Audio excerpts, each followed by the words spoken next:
Jarrod, a tough afternoon. Can you just give us your overall assessment of today?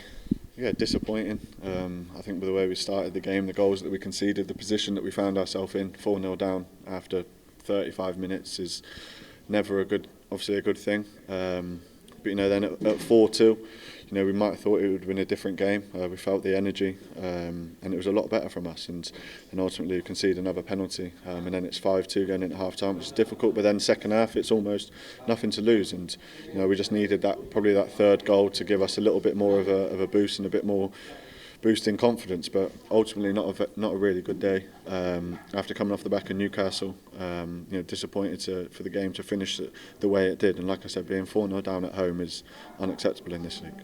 Yeah, just on that, going down 4-0 after the Newcastle game, can you put that down to anything? Do you know what that's down to?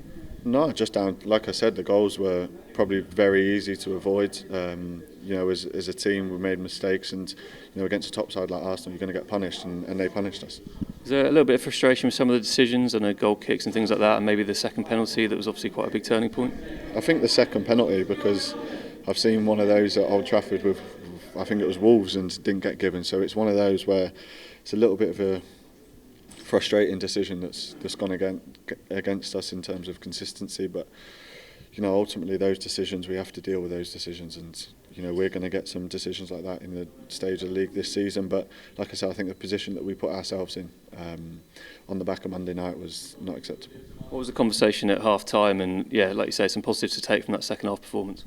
Yeah, definitely. But I think at half time we knew that when we scored those two goals, it was kind of they was on the ropes a little bit. We knew we had a chance, but ultimately in the second half, it was how much do we want it? How much do we want to show that we're going to go for this? And I think we did in the second half. Obviously, it's easier to do it when you're 5-2 down, but we did. And like I said, we just couldn't get that third goal. But always with this club, the work rate and the desire is always there, and the fans helped us along that way as well, singing all game, creating a good atmosphere. But unfortunately today we couldn't give them back the atmosphere that they created. But we go to Leicester now. There's a lot of games coming up in a short space of time where we're on the back of a really good result away from home against Newcastle, so we have to go to Leicester and win that game.